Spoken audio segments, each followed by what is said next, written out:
The limbic arc spark scan requires a complex biometric input. We use voice as one of those inputs because voice carries a large amount of information. It changes with time and with condition, and voice is topic specific. Your voice energy actually changes depending on the topic you're speaking of. The other input we use is a kinetic response that's created by 5 mouse clicks or touches on the screen. We then take the biometric input and use it to generate a spark, and that spark ignites the algorithm that scans and ranks the InfoBoost ingredients in the library. Scan results are shown as a percentage, and that number appears next to each InfoBoost ingredient. Higher numbers indicate a more favorable scan result.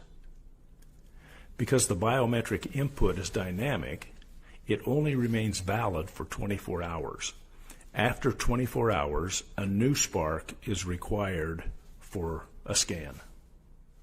This is how you run the spark scan. I've opened up the app, and on the first screen you'll see under Active InfoBoosts, I don't have any InfoBoost active.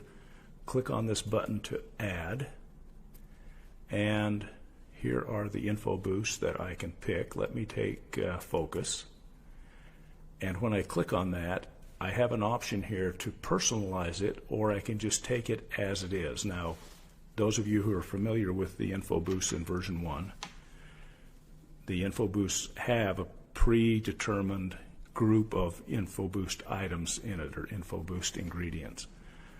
If I click on the Personalize My InfoBoost, it'll start a spark scan, and I'll show you how you then apply that. Once you click on the button, there's some instructions up here. It gives you a little bit of information about it. We will continue. You can read all that when you open up yours.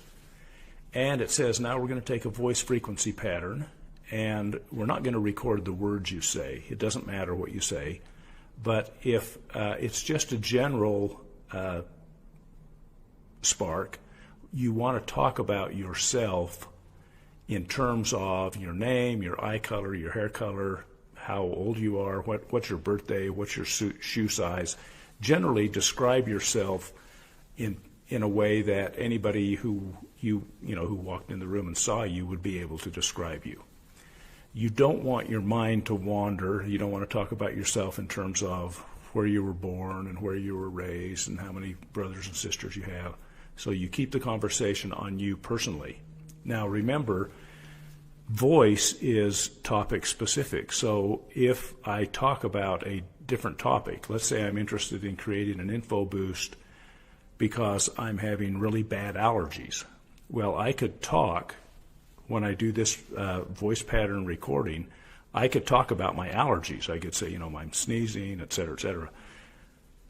That would make the voice pattern recording specific to the issue that I'm trying to address.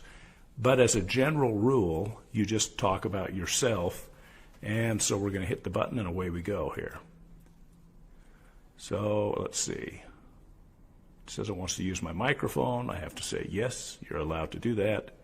And then I say, okay, my name is Vaughn Cook, and I am 6'1". I used to have blonde hair. I have blue eyes. I am an old guy, and okay, it's now recorded the energy out of my voice, and it's now making the recording, or processing it, I should say. And remember, the words I've spoken have not been recorded. It's just the energy that comes out of my voice.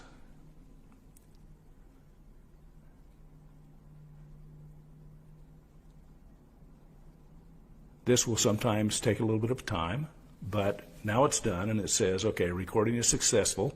If you're happy with it, click continue, and if you want to re-record.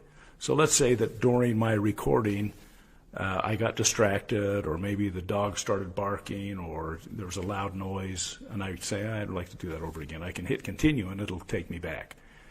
I can hit re-record, and it'll take me back. If I hit continue, then it moves on to the next thing. So this image is an image that's created from the voice pattern I just that was just recorded. And what's going to happen now is this image will appear 5 times on the screen, and each time it appears, I'm going to click on it, or if I was doing this on my phone or my tablet, I would just touch the screen. So I'll click continue once, twice, 3, 4, 5 times. That is the kinetic response that we talked about. So now the scan has been complete. It's fast. And you can see that by each of these items there is a percentage, and that percentage number is the result of the Spark scan. And it tells me that manganese is 80%, vitamin B2 is 85%, and so on. And you'll notice over here on the right side, these check marks, the top 10 items are checked by default. If I click on this one, it'll click everything on, or I can turn everything off. And the items that have the check marks in them, those are the ones that will be included in my InfoBoost. Now, if you scroll down, you'll see that all of these items are the items that are in the InfoBoost by default. But some of these get pretty low marks, like here's a 17% and a 19%. If I want to see additional items, I just click on this screen, and you'll see of all of the items in the limbic arc library, these are the results. So Shasandra got a 99%. Scroll back up to the top on this, and you'll notice that, well, there's manganese, that's 88%. So Shasandra was higher. So what I'd like to do is I'll take the top items here. So let's take I'm going to go down, I'm just looking this over. I'm probably going to go down here to the 73. So anything that's 70% or above in the designated group, I'm going to select. Then I'm going to scroll down here to the rest of the group, and I'm going to take these items that are in the top. And I think what I'm going to take, here's potassium, watercress, butcher's broom. I'm just going to take down to here.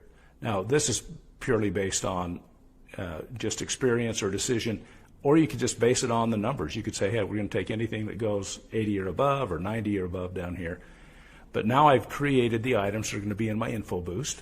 I've selected them, and I hit activate. And would you like to set up the notifications? I say, yes, I'd like to set those up.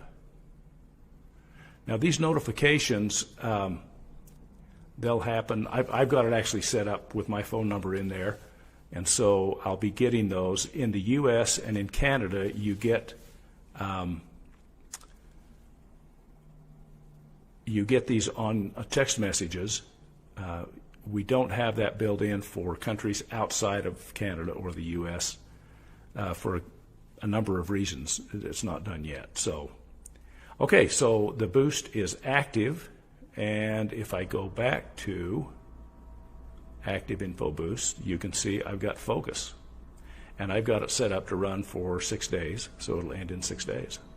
But that's how the Spark scan works. Now, if I wanted to go in and build another custom InfoBoost or a similar experience, I don't need a new Spark, because the Spark I created is active, or it's valid for 24 hours. After 24 hours, I would have to go back and create a new Spark, and the software will guide me through that.